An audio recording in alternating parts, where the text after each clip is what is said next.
Here's the next one. Economics. We're going to study that when we come back from our break. Economics. We're going to cover, especially for the kids today, how to become financially independent. We're going to let the adults listen. I've been teaching kids for the last 18, 19 years how to be rich by 40, 35 if you're extra bright. Most kids think they're extra bright. They go for 35. Or much sooner if you find a unique opportunity. We're going to get into that. Be a student of economics. Next, culture, sophistication. Don't leave that out of your life. Culture, sophistication. Culture is part of the fabric of the nation. Culture is what makes us different than dogs and animals. Culture is what makes us different from the barbarians. Culture, sophistication. Be a student of the dance and the art and the music and all the rest of those extraordinary human values that are possible for us all to participate in as well as to enjoy. Be a student of culture. And the last one is spirituality. Study it from the Bible and all the related books about spirituality. If you're a believer, study and practice. Let your library show you're a serious student. Next, keep a journal. Shoaff said, Mr. Rohn, not only be a student, but the good ideas that you develop from the books. Keep a separate journal.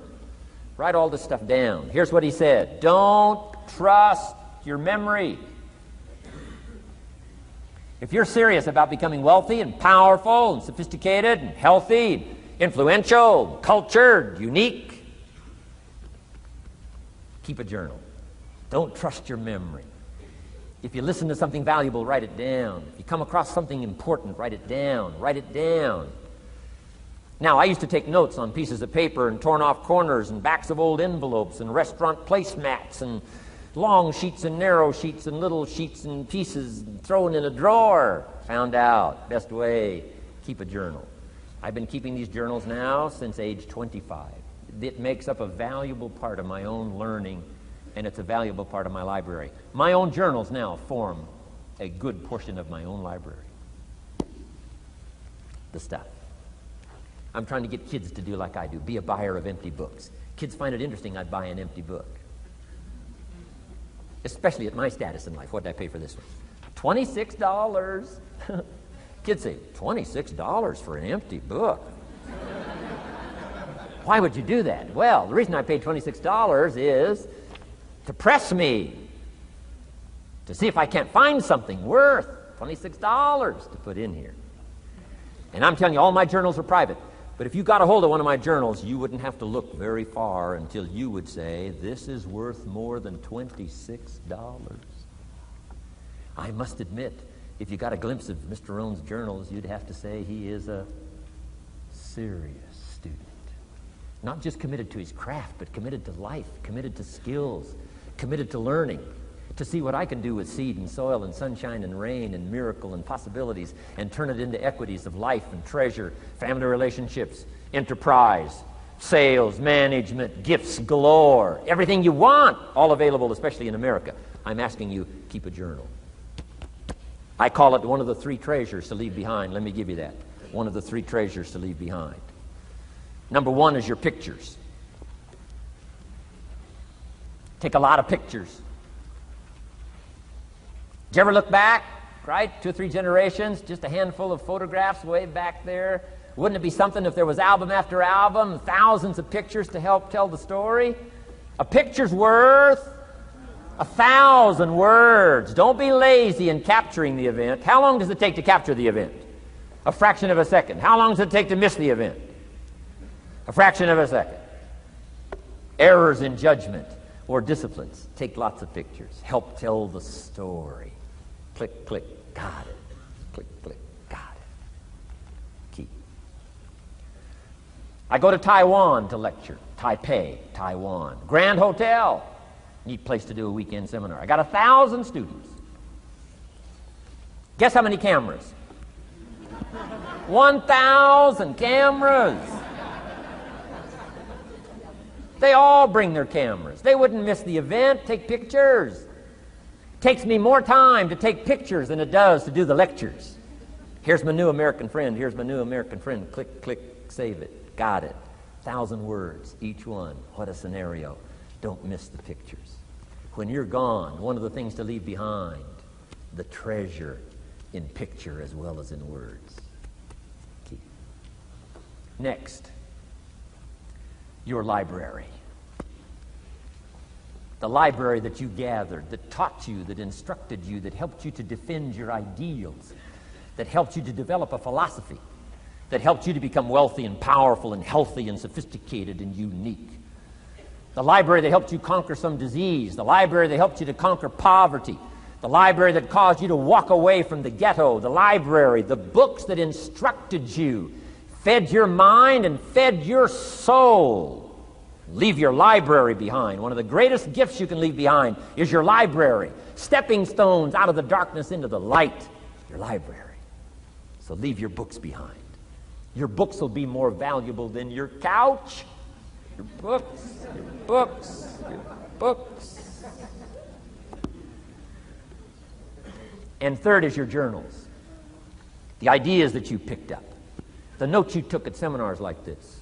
Wherever you found an occasion to gather something valuable and put it in here so you could go back over it and go back over it. Repetition is the mother of skill.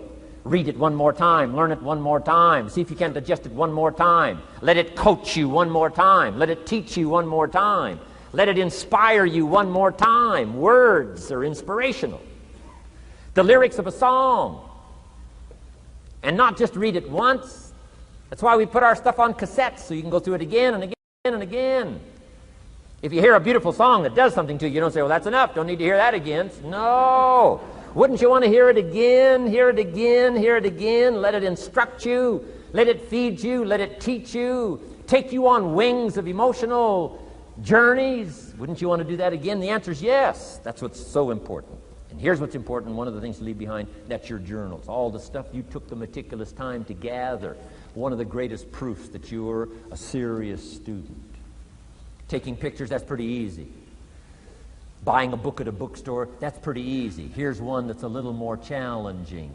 Be student enough of your own life and your own future and your own destiny. Be student enough to take the time to keep the notes and keep the journal. You'll be so glad you did. What a treasure to leave behind when you go. Your journals. Wow. I wouldn't be without mine now. I'm in Carmel, California, one of my favorite places. It's where I wrote my first book called Seasons of Life. I went to this little church one Sunday morning. First time I'd been there. Little small church, I don't know, 150 people. Classic sermon that morning. Classic sermon. One of the best I've ever heard in all of my life. I happened to be there. And I had my journal. While this sermon is going on, I can't believe it was so precise, it was so unique, it was so powerful. And I've got my journal, and I'm taking notes. Taking notes of this classic sermon. Guess how many other people were taking notes? Approximately, guess. How many do you suppose? It looked like, best as I could tell, I'm the only one taking notes of this classic sermon. Now, since I'm a stranger there, and it's the first time I've been there, and I'm taking these notes, people started looking, who is he and what's he doing? I started feeling just a little bit uncomfortable. I'm still writing. Now I'm feeling kind of like a spy, right? I could hear some of them say, he's going to get out of here with some of this stuff. And I did. I'm the guy that walked away with the stuff. I'm asking you to be no less sincere and be no less committed to the advancement of your philosophy, the set of the sail. Talk about have your best year ever this year, and then get ready for next year, your very best year ever, and they'll start being the best year after year. If you'll commit yourself to some of this simple stuff called personal development, start with a walk around the block. Start with the refinement of your philosophy. Start with the teaching of your own fabulous mind, where all the answers are. I can only give you a few answers from my own experience. The rest of all the magical answers are within the confines of your own mind. But it takes the books, it takes the cassettes, it takes the videos, personal conversation, sermons, lyrics from songs, dialogue from the movie. Let your heart be stirred by words. Find ways to capture. part of your personal development quest. Now, here's the last subject on personal development just before we take our break. Isn't this good stuff? I'm telling you, this stuff changed my life. Turned me every way but loose. I've never been the same since my teacher gave me some of this simple instruction. How to go from where you are to where you want to go. How to go from what you are to what you want to become. How to go from pennies to treasure. How to go from nothing to fortune. It's all within the confines of this stuff that I've been trying to share with you. Laboring best I can. Words are clumsy when you try to in your experience. But I'm doing my best today, and I'm excited about it. Appreciate you taking all these good notes. Some good students today. I appreciate that.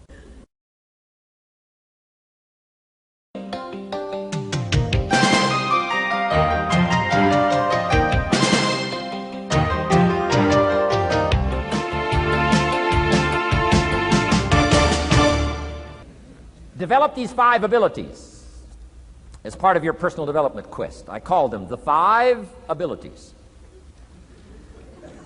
Here's the first one. Develop the ability to absorb. The ability to soak it up like you're doing today. Be like a sponge. Don't miss anything. And not just the words. It's true, don't miss the words, but don't miss the atmosphere. Don't miss the color. Don't miss the scenario. Don't miss what's going on. Most people are just trying to get through the day. Here's what I want you to be committed to do. Learn to get from the day. Don't just get through it, get from it. Learn from it. Let the day teach you. Join the University of Life. What a difference that'll make in your future. Commit yourself to learning. Commit yourself to absorbing. Be like a sponge. Get it. Don't miss it. I've got a personal friend of mine who's so gifted in this area. I think he has soaked up and remembers everything that's ever happened to him. He can tell you as a teenager where he was and what he did and what he said and what she said and how they felt and the color of the sky and what was going on that day. And the reason is because he gets it. He gets it. He gets it. I'm telling you, it's more exciting to have him go to Acapulco, come back and tell you about it, than it is to go yourself. He's unbelievable.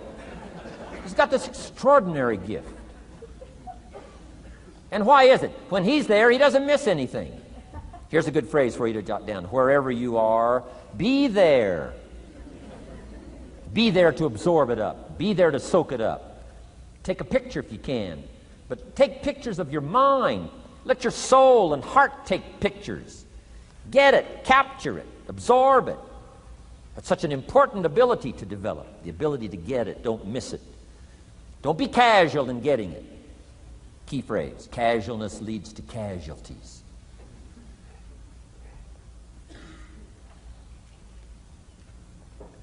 Second, learn to respond. The ability to respond means let life touch you. Don't let it kill you, but let it touch you. Let sad things make you sad. Let happy things make you happy. I'm telling you, give in to the emotion. Let the emotion strike you, not just the words, not just the image. Let the feeling strike you. Let the emotion strike you. Here's what's important. Our emotions need to be as educated as our intellect. Our emotions need to be educated as well as our intellect. It's important to know how to feel. It's important to know how to respond. It's important to let life in, let it touch you.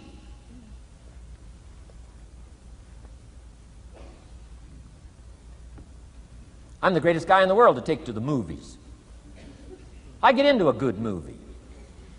I want a good movie. Make me laugh, make me cry, scare me to death, teach me something, take me high, take me low. Just don't leave me as I was when I came in. Touch me. Do something to me. Wow. I picked up the newspaper in Australia. The advertisement says, see Dr. Zhivago on the big screen. I said, my gosh, I got to go see it on the big screen. I'd seen it, 2 or 3 times before, but the big screen, I love the old theaters, right? The balconies and the chandeliers and the draperies and all the stuff, the big screen. So I go one more time, see Dr. Zhivago, and sure enough, I'm swept away one more time. Story of the Russian Revolution, Dr. Zhivago, and that whole scenario. I had always missed the importance of the ending of that movie until this time. The other times I missed it. I'm telling you, this time, I got it. Comrade General said, Tanya, how did you come to be lost? After he'd found her, right? Said, how did you come to be lost? And she said, well, I was just lost. He said, no, how did you come to be lost? She said, well, we were, the city was on fire when we were running to escape, and I was lost. He said, no, how did you come to be lost? And that's what she didn't want to say. He finally pressed her again, how did you come to be lost? And she said, well, while we were running through the city and it was on fire, my father let go of my hand, and I was lost. That's what she didn't want to say.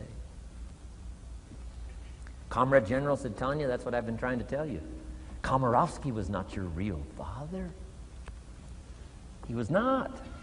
I'm telling you, I've been looking all over for you, and I think I found you. This man, my relative, Dr. Zhivago, the poet. I'm telling you, he was your father. And Comrade General said, Tanya, I promise you this. If this man, your real father, had been there, I promise you, he would never have let go of your hand. And I got it. This time I got it. The other times I'm eating popcorn waiting for the movie to finish. This time I got it. I got it. I got it. I'm asking you to get it. Absorb and respond. Maybe you heard the story about the evangelist here in Texas way back in the horse and buggy days. Used to put up his tent in these various Texas towns and hold tent revivals. And he put up his tent, one of these towns, expected a big crowd to come and hear him preach. And he got there first night of the tent revival, and he walked inside the tent. It was empty. And he thought, something must be wrong. He waited till 8 o'clock. Nobody showed up. He waited till 8:15. Not a soul. Finally, 8:30. One lone cowboy wandered up on his horse, tied his horse up outside, came in, sat down on the front bench, big empty tent. So the preacher thought, well, at least I better go down and talk to the cowboy. So he goes down and talks to the cowboy, and he says, Cowboy, I don't know what to tell you. He said, I'm the preacher. And this tent was supposed to be full of people. And he said, something's gone wrong. I really don't know what to do. I'm embarrassed. And he said, I don't know what to do. And the cowboy said, well, I'm not a preacher. I'm just a cowboy, so I can't tell you what to do. But he said, I know this, if I went out to feed my cattle and only one showed up, I'd at least feed it. So the preacher said, hey, the cowboy is right. If you've got a message to share, if there's one person or 1,000, don't let your ego get in the way. You should do the best you can. So he got kind of inspired by this conversation with the cowboy, jumped up on the platform, started preaching as if the tent was full of people. And he was so inspired, he just kept going, went for an hour and 15 minutes, hour and a half. Finally, wound down and quit. Come down off the platform, talked to the cowboy again, said, well, cowboy, what did you think of my sermon? The cowboy said, well, I'm not a preacher, so I can't really tell. I'm just a cowboy. But he said, I know this. If I went out to feed my cattle and only one showed up, I'd feed it, but I wouldn't dump the whole load on it.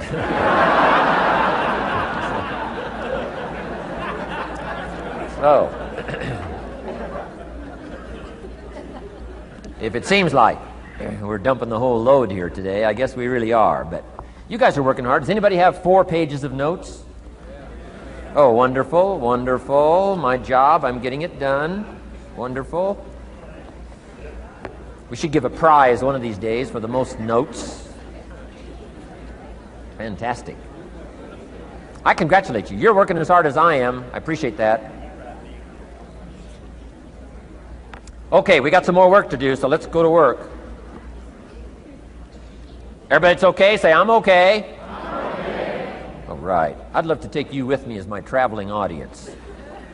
Wow. We've covered the first 2 abilities in the personal development quest.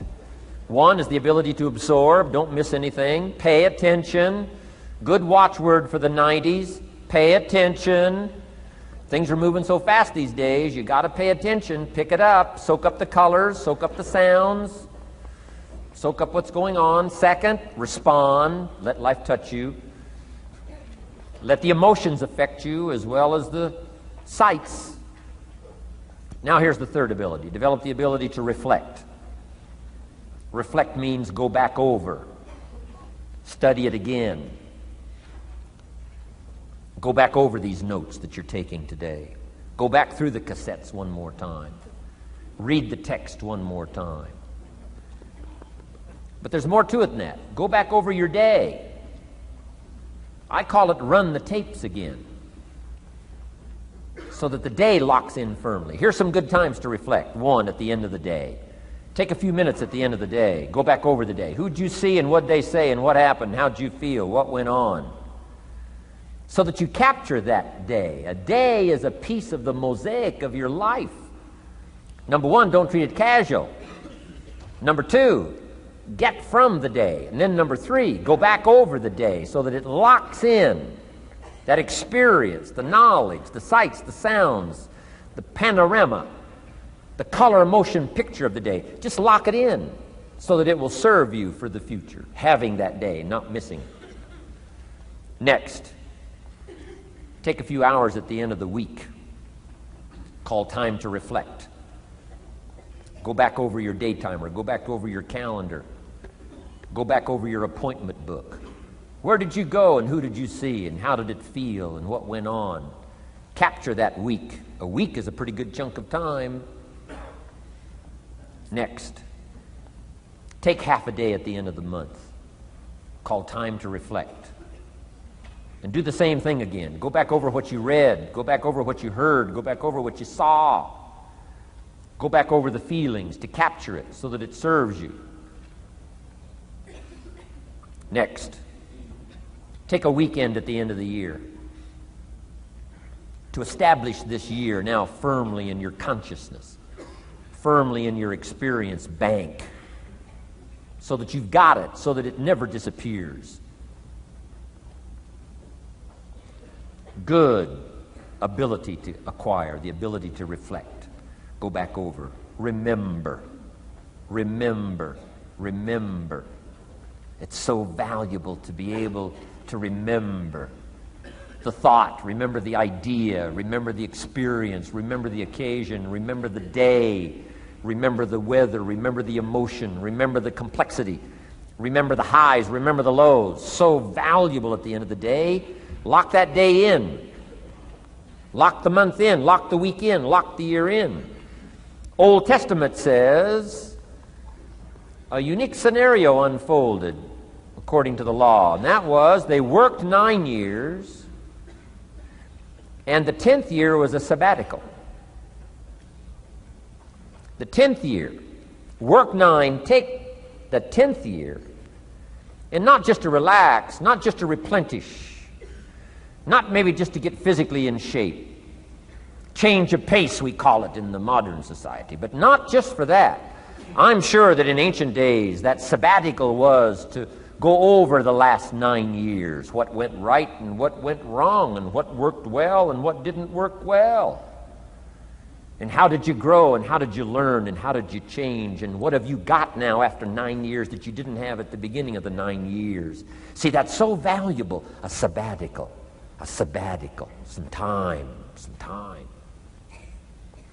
There's also something to be said for solitude when you reflect. Sometimes you can reflect with somebody. Husband and wife reflect on the past year, right? Parents reflect with their children on the past year. How did we do it, and how didn't we do it, and how could we improve? Colleagues can reflect with each other. But now here's one of the most important. You've got to learn to reflect with yourself. There's something to be said for solitude. There's something to be said for taking those occasions to shut out the world and shut out everything else for a while. I've got a motorhome. That's how I do it. With my motorcycle on the back. And I head for the mountains and ride the Jeep trails, where there's very few human beings on the jeep trails or out in the desert somewhere. It's called my time to get away. When you live a very public life, you treasure solitude. A chance to reflect, go back over my life, go back over my skills, go back over my experiences. Alone.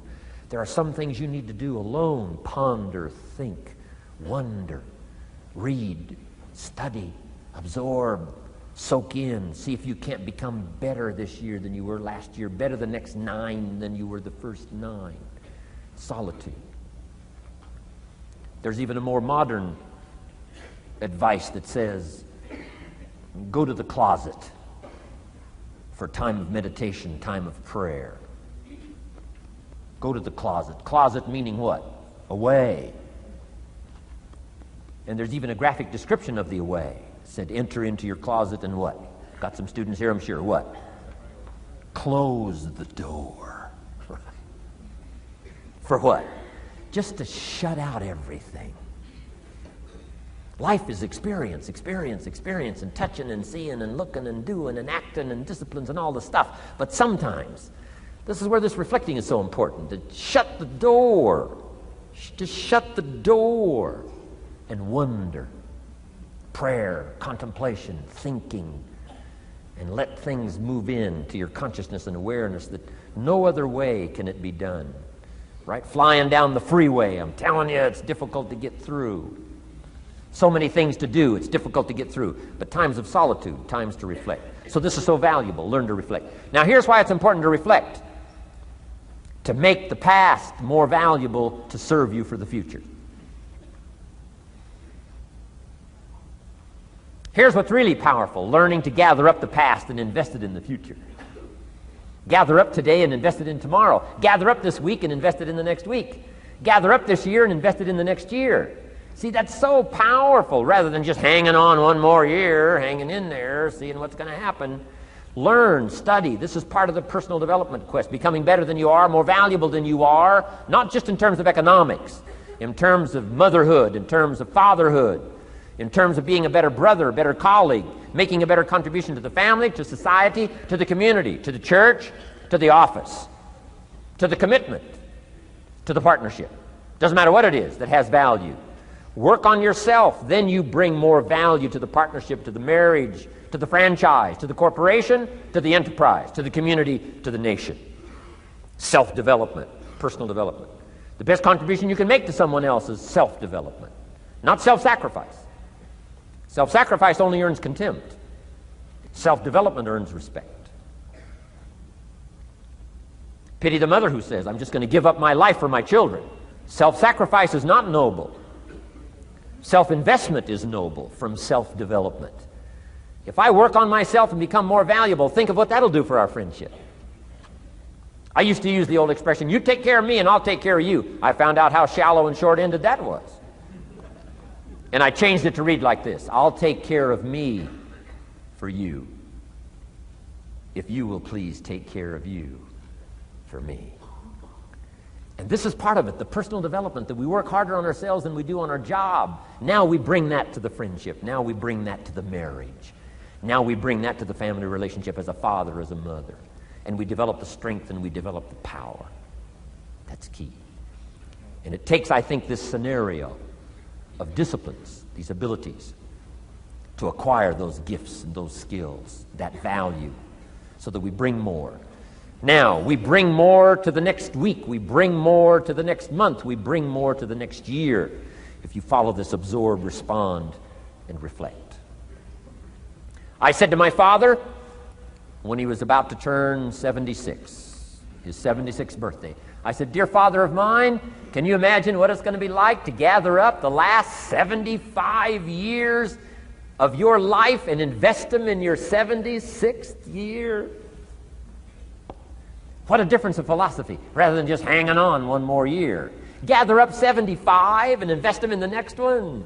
Gather up the last 6 years and invest it in the next year. See, that's so powerful in communication, which we're going to study soon. So powerful. So consider this. 1, the ability to absorb. 2, the ability to respond. 3, the ability to reflect. Here's number 4, develop the ability to act. take action. Not hasty if it isn't required, but don't lose much time. Here's the time to act. When the idea is hot and the emotion is strong. That's the time to act. You say, Mr. Rohn, I'd like to have a library like yours. See, if you feel strong about that, what you got to do is get the first book and then get the second book. Before the feeling passes and before the idea gets dim, action pronto, action immediate, action as soon as possible. Because if you don't, here's what happens. We call it the law of diminishing intent. We intend to when the idea strikes us. We intend to when the emotion is high. But now if you don't translate that into action fairly soon, now the intent starts to diminish. And a month from now it's cold. A year from now, can't be found. So act. Set up a discipline when the emotions are high and the idea is strong and clear and powerful. That's the time to set up the discipline. Somebody talks about good health and you're stirred. Says, right, I need to get a book on nutrition. Get the book before the idea passes and before the emotion gets cold. Go for the book. Start the library. Start the process. Fall on the floor. Do some push-ups. Action. Got to take action. Otherwise, the wisdom is wasted. Otherwise, the emotion soon passes. Unless you put it into a disciplined activity. Capture it. Disciplines is called how to capture the emotion and how to capture the wisdom and translate it into equity. Disciplines. Now, here's what's important about disciplines. All disciplines affect each other. In fact, here's a good philosophical phrase. Everything affects everything else. Nothing stands alone. Don't be naive in saying, well, this doesn't matter. I'm telling you, everything matters. There are some things that matter more than others, but there isn't anything that doesn't matter. Okay. We all pity the man who says, well, this is the only place I let down. Not true. Key to take home. Every letdown affects the rest of your performance. Every letdown affects the rest. This is part of the educational process on personal development. If you don't take the walk around the block, you probably won't do the apple a day. If you don't do the apple a day, you probably won't start building your library. If you don't build your library, you probably won't keep a journal, and you won't take pictures, and then you won't do this, you won't do wise things with your money, won't do wise things with your time, won't do wise things with your possibilities and relationships, and the first thing you know, 6 years of that accumulated, and we say you have messed up. So the whole key to reversing that process now is to start picking up these disciplines. Now here's the positive side. Every new discipline affects the rest of your disciplines. Every new one affects the rest. That's why action is so important. The least action, the smallest action. Take it. Because when you start accomplishing and the value starts to return from that one action, it'll inspire you to do the next one and the next one and the next one. You start walking around the block, it'll inspire you to get an apple. Get an apple, it'll inspire you to get a book. Get a book, it'll inspire you to get a journal. Get a journal, it'll inspire you to grow, develop some skills. All disciplines affect each other. Every lack affects the rest. Every new affects the rest. The key is to diminish the lack and set up the new. And you've started a whole new life process. Key. Also, one more thought on discipline. Here's the greatest value of discipline. Self-worth. Self-esteem. People are teaching self-esteem these days, but they don't connect it to disciplines. The least lack of discipline, and it starts to erode our psyche. One of the greatest temptations is to just ease up a little bit. Right? The slightest lack of doing your best starts to erode the psyche. Instead of doing your best, doing just a little less than your best. Sure enough. You say, well, it's just going to affect my sales. No, it's going to affect your consciousness. It's going to affect your philosophy. Now you've begun in the slightest way to affect your own philosophy. Here's the problem with the least neglect. Neglect starts as an infection. And if you don't take care of it, it becomes a disease. And one neglect leads to another. And the worst of all, when neglect starts, it diminishes our self-worth, our self-confidence, our self-value. You say, well, how can I get back my self-respect? I'm telling you, you don't have to go to 29 classes. All you have to do is start the smallest discipline that now corresponds to your own philosophy, like I should, and I could, and I will. No longer will I let neglect stack up on me so that I will have the sorry scenario 6 years from now, giving some excuse instead of celebrating my progress. That's the key to discipline. Okay? Let's get kids involved in the least of disciplines. One more, and then one more, and then another one, and then another one, and then some more. And the first thing you know, you're starting to weave the tapestry of a disciplined life into which you can pour more wisdom and more attitude and more strong feeling, more faith and more courage. Now you've got something, a vessel in which to put it. And now the equities start to flow. And the early return, I'm telling you, if you'll start this process, the early return will have you so excited. You'll commit yourself to this strategy for the rest of your life. You'll never go back to the old ways. Join a new crowd. Join a new group. The disciplines to do it. Take action. I recommended the last time I was here the little book, Richest Man in Babylon, and I said I've lectured now to over 3 million people in the last 33 years, and I've recommended this little book to almost all of them, I think. Guess how many have actually gone and got this little book? Answer, very few. My best guess is 10%. Such an easy thing to do. In that last seminar, right, I suggested this little book, number one, is easy to find. Number two, it's easy to buy. The most you can pay for it, $6, $7, $8. You can borrow that from your kids. And number three, it's easy to read. It's in story form. That's why I use it for teenagers, teaching them how to be rich by 40, 35 if you're extra bright, much sooner if you find a unique opportunity. But if it's easy to find and easy to buy, and if it's easy to read, why wouldn't everybody go get it? We don't know. What do you know? You don't know. I don't know. Nobody knows.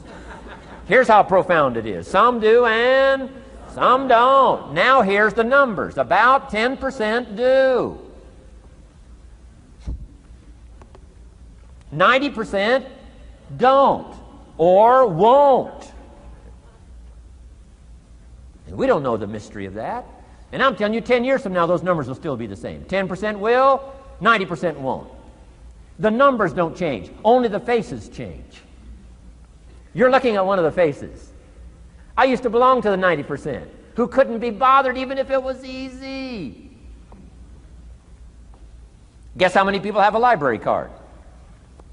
Wisdom of the world available. Transform your life in any value amount you want. By the way, how much is a library card in Texas? Free. Here's what free is. Easy. I mean, it can't be any easier than free.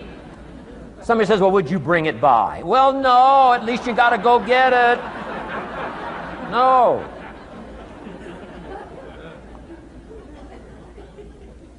Wisdom of the world available. Transform your life spiritually, socially, personally, economically, and every other way. Teach you how to be rich and powerful and sophisticated and healthy, influential. How many people have a library card? Answer, 3%. 95, 97% couldn't be bothered. Guy specializes in happy hour, but he doesn't have a card. And now readily and quickly blames the government and blames his company and blames policy and blames the pay scale. When if he only knew, if he joined the 3%, here's my advice to you today. Walk away from the 97%. Don't talk like they talk. Don't act like they act. Don't go where they go. Don't specialize in what they specialize in. Throw away the blame list they cling to. Start you a new life. You say, well, is it as simple as getting a library card and join the 3%? And the answer is, of course. Of course. That's how easy this stuff is. This is so easy. It's so simple. It's not complex. You don't need a 2,000-year-old guru. You don't need multi-track affirmations. I'm telling you, don't. Affirmation without discipline is the beginning of delusion. Key. Don't let somebody sweep you into some contrary way to nature itself says, unless you labor. The miracle of the seed and the soil and the seasons and God and all the other stuff that's available, sunshine and rain, that's not available to you by affirmation. It is only available to you by labor. So labor well. Okay. Learn well. Discipline yourself well. And you can have all the treasures you want. This stuff's easy and simple. It's not ocean waves and seagulls. You don't have to move to Sedona, where all the force fields come together in Arizona.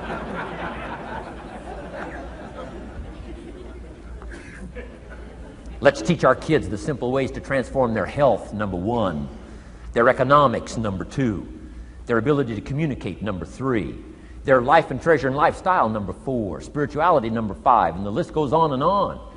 Let's not leave out any of the least of disciplines that encourage us to do the next one, to do the next one, to do the next one. First thing you know, this whole scenario for you is spinning up instead of out of control on the negative side. This is all you got to do.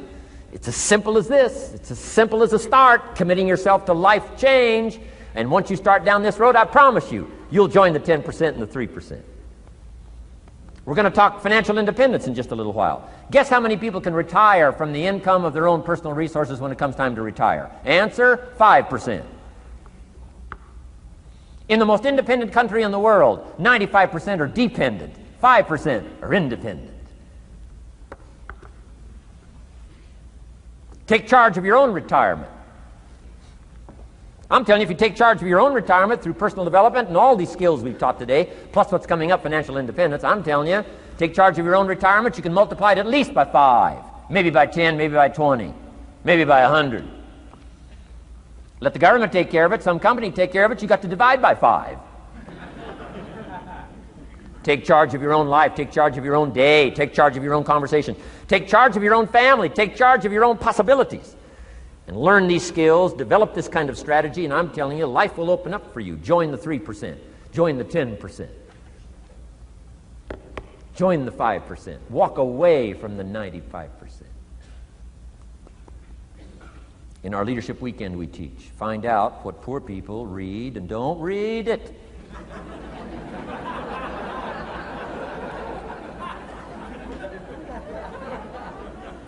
I'm telling you, don't talk like they talk. Lend a helping hand, but don't fall into their poor philosophical scenario. Don't blame what they blame. Don't use the excuses they use. It's called the language of the poor. Switch gears, switch language, switch ideas, switch strategy. Start with the simplest of disciplines. And don't be mean any of these disciplines. The smallest of disciplines starts the process of life change. And if you'll invest in this thing called discipline, you can have whatever you wish. It's called the beginning of a miracle. Now here's the last clue on discipline. Do the best you can.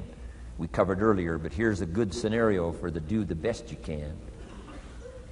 I've got a good question for you. Is the best you can do all you can do? And the answer is no. Strangely enough. If we all fell on the floor right now and did as many push-ups as we possibly could, and let's say for some reason you haven't been into push-ups lately, I can't imagine why, but let's say. And let's say the best you can do is 5. And you look up at the rest of us and say, hey, 5 is the best I can do. We can tell by the look on your face that's probably true. 5 is the best you can do. Now, is 5 all you can do? The answer is no. If you rest a little, you can do 5 more. Wow. And if you rest a little, you can do 5 more. And if you rest a little, you can do 15 more. How did we get from 5 to 15? It's a miracle.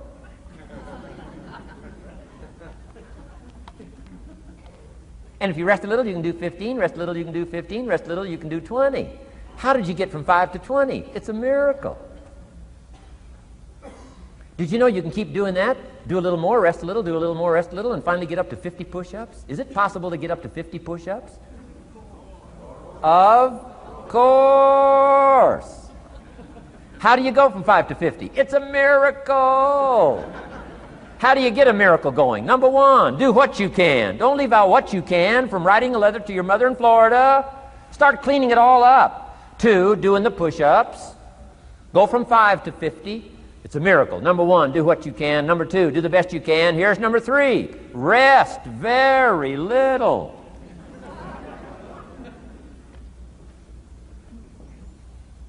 Don't rest too long. Why? The weeds take the garden. Kids have got that figured out. You can't rest too long. Here's the clue. Make rest a necessity, not an objective. The objective of life is not to rest. The objective of life is to act. Think of more disciplines. Think of more ways and means. in which to use your own wisdom and your own philosophy, and use your own attitude, your own faith, your own courage, your own commitment, your own desires, your own excitement. Invest it in discipline so that it's not wasted. The smallest of discipline. Thereby transform your life. Join the 5%, join the 10%, join the 3%. Guess when I went and got this little book, Richest Man in Babylon? The same day I heard about it. I went and got it. Somebody says, well, Mr. Rohn, does that make you different than most other people? And the answer is yes. Somebody says, well, why is that? We don't know. We don't know. What do you know? You don't know. I don't know. None of us knows. Some do and some don't. The numbers don't change. Only the faces change.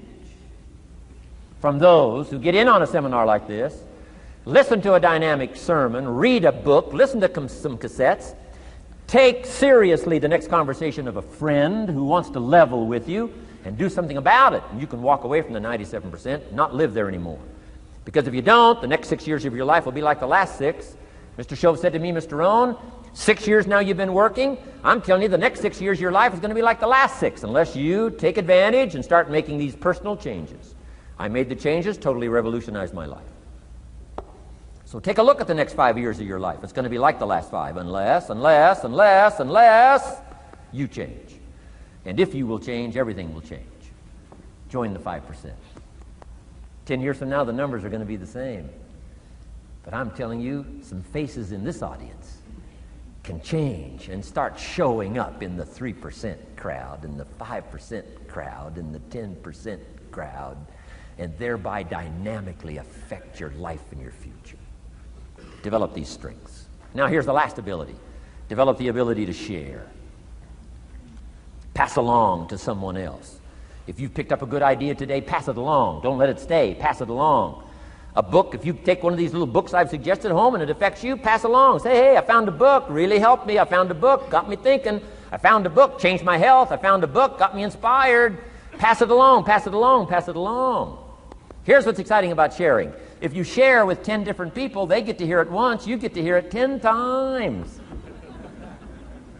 So it's probably going to do more for you than it is for them. But it's called what? Everybody wins. When somebody shares, everybody wins. Wow. Share your ideas, share your experiences, share your knowledge. You can have just as much pleasure as I do. I said, giving this seminar, this is one of my joys in life. Give a seminar like this, make the best investment I can of words and spirit and heart and soul and time, energy. I don't have to work this hard. But I gladly work this hard. Why? I want the return. Your words touch my life. See, that's heavyweight stuff. You can't buy it with money. But I'm telling you, you can get the same thing started by recommending a book. Somebody will read that book, and then they'll read another one, and they'll read another one, and they'll come to you someday and say, you got me started. That book you recommended turned my lights on, turned my mind around, got me thinking, got me pondering, and I've been on track ever since. You can get just as much praise as I do if you'll share. Share with your children. Share with your colleagues. Share with everybody that comes within your grasp. Share. Now here's what sharing does. It not only helps you, helps the person you share with. Here's what else it does. Makes you bigger than you are. If I had a glass of water up here and it was full, question, can that glass hold any more water? If it's full, if the glass is full, can it hold any more water? The answer is yes. But for it to hold more, you got to pour out what's already in. That's what I'm asking you to do. If you're full of ideas, if you're full of good things, I'm asking you to pour it out, pour it out, pour it out. Why? I'm telling you, more will be poured in, poured in, poured in. Next, when you do pour out, you become bigger. It's not like a glass that stays the same. Human beings have the ability to grow in consciousness and awareness and capacity. It's unlimited capacity. I found out kids don't lack capacity. In Europe, the kids speak what? 2, 3, 4, 5, 6 languages. When I grew up, my father spoke German, never taught me. My mother spoke French, never taught me. They were trying to get away from all the old world languages back then. Had no concept how valuable languages were going to be in the future. Just didn't know. So they abandoned the German, abandoned the French. I could have learned all 3 languages instead of just English. My girls went to school in Beverly Hills. They've turned that around. In first grade now in Beverly Hills school system, they offer 3 languages besides English: French and German, Spanish. Why? Because kids can learn 2 languages just as easy as 1. Question: how many languages can a child learn? Here's how many. As many as you'll take the time to teach them. They do not lack capacity. They only lack teachers. Wow. And I'm telling you the same thing is with you. You don't lack capacity. But here's how you expand your capacity.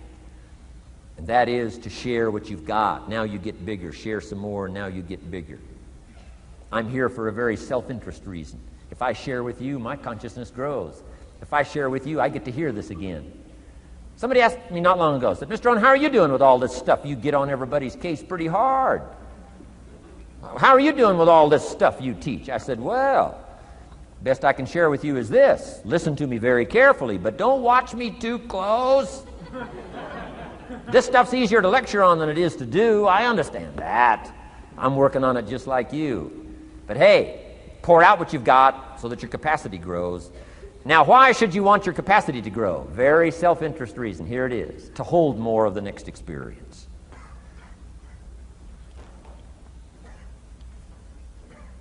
You mean to tell me that sitting in this audience, some people will get more out of it than others? And the answer is yes. If you haven't been into expanding your own capacity lately, you might not get much from this seminar.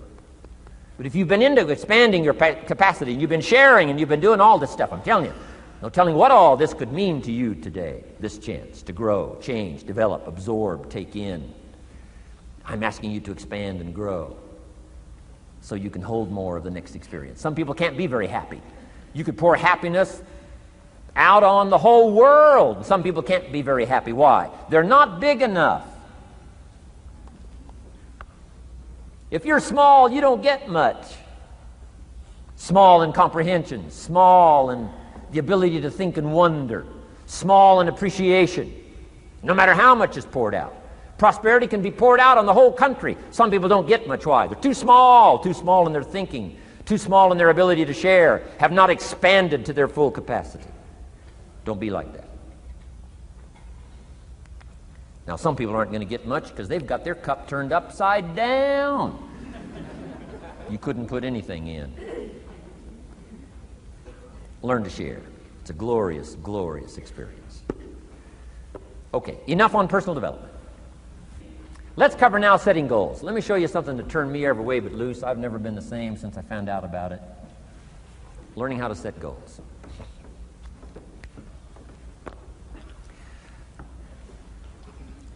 Not long after I met Mr. Schoaf, we're having breakfast one morning. Mr. Schoaf said, Mr. Rohn, now that we've gotten acquainted, we know each other fairly well, he said, maybe one of the best ways I can help you, he said, let me see your current list of goals. Let's go over them and talk about it. And I said, what?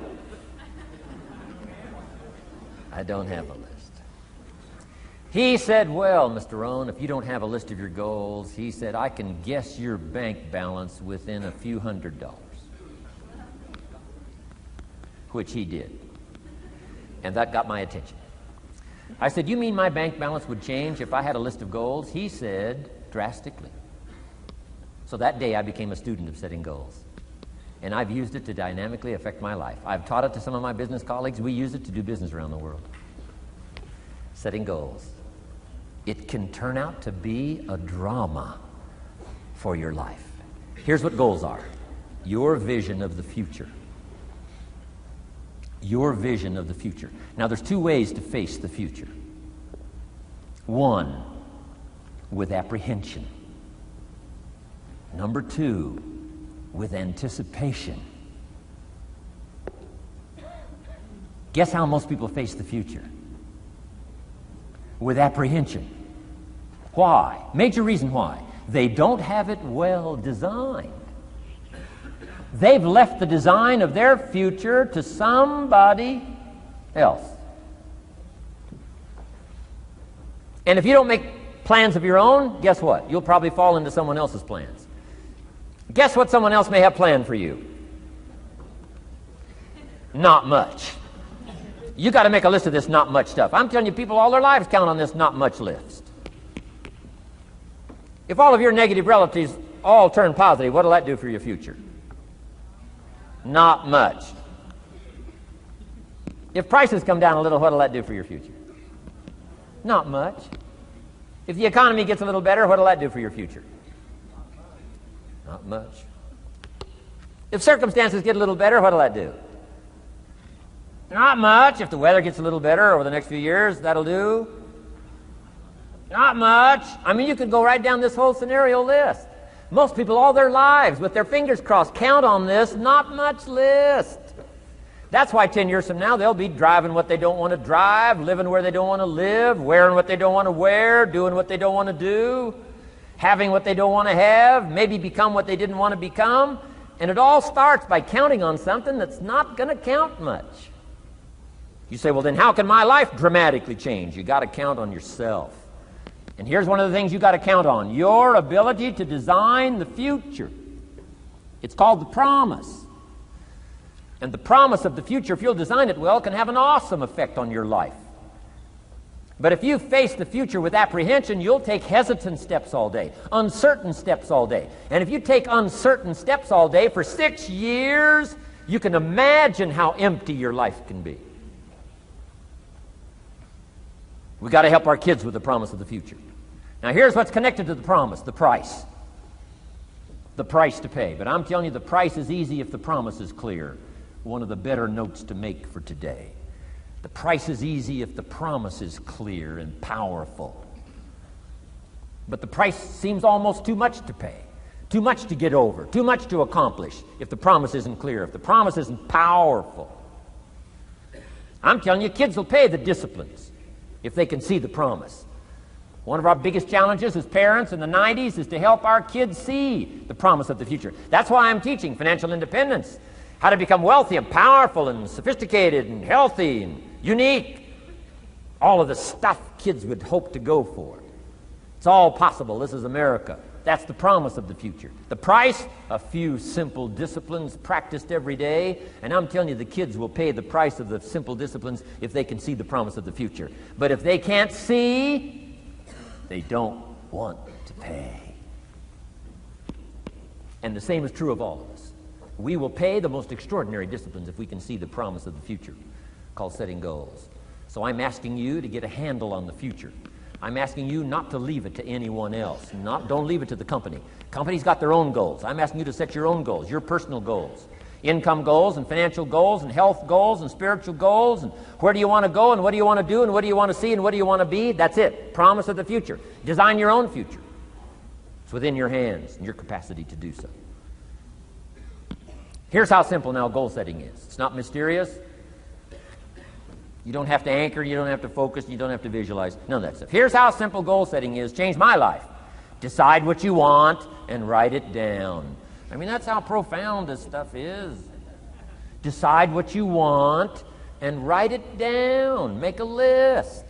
Where do you want to go? What do you want to do? What do you want to see? What do you want to be? What do you want to have? What do you want to share? What projects would you like to support? What would you like to be known for? What skills would you like to learn? Some extraordinary things you'd like to do, ordinary things you'd like to do, right? Silly little things you'd like to do, very important things you'd like to do. Decide on all that stuff and write it down, write it down, write it down. That's how simple this stuff is. And it's your own private list. If it's really private, on your list, put some stuff in code where nobody can understand it if this list fell into unfriendly hands. And simple things, whatever. Foolish things, doesn't matter. It's your list. I had a little revenge on my first list. Budget finance, who used to harass me. I got 2 or 3 payments behind. This one guy called incessantly. Said, we're going to come get your car, drag it rear end up down the street in front of your neighbors. Put me down something fierce. When I met Shof, got my life straightened out, one of the first things on one of my lists was budget finance. And when I finally got the money, I needed a little drama in my life. Finally got the money to pay him off. I put it in small bills in a big briefcase. Walked into the budget finance office on Wilshire Boulevard in Los Angeles. The guy who harassed me so often, his desk was about 3 back. I opened the door, walked in, right up to his desk, stood right in front of him, never said a word. He said, "Well, what are you doing here?" Didn't say a word. I opened up this briefcase, dumped this pile of money all over his desk. I said, "Count it. It's all there. I'll never be back." Turned around, walked out, slammed the door. Now that might not be noble, but you got to try it at least one time. Pay off with a little drama.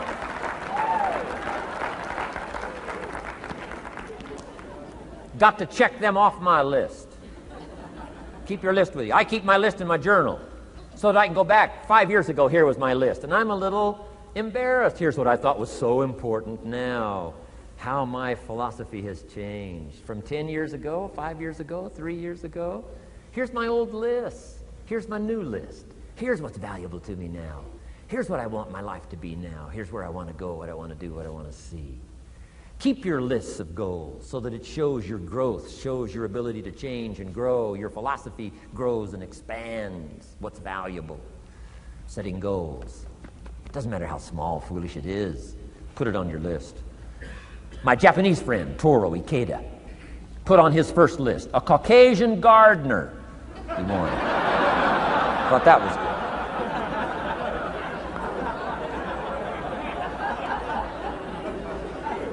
I like that.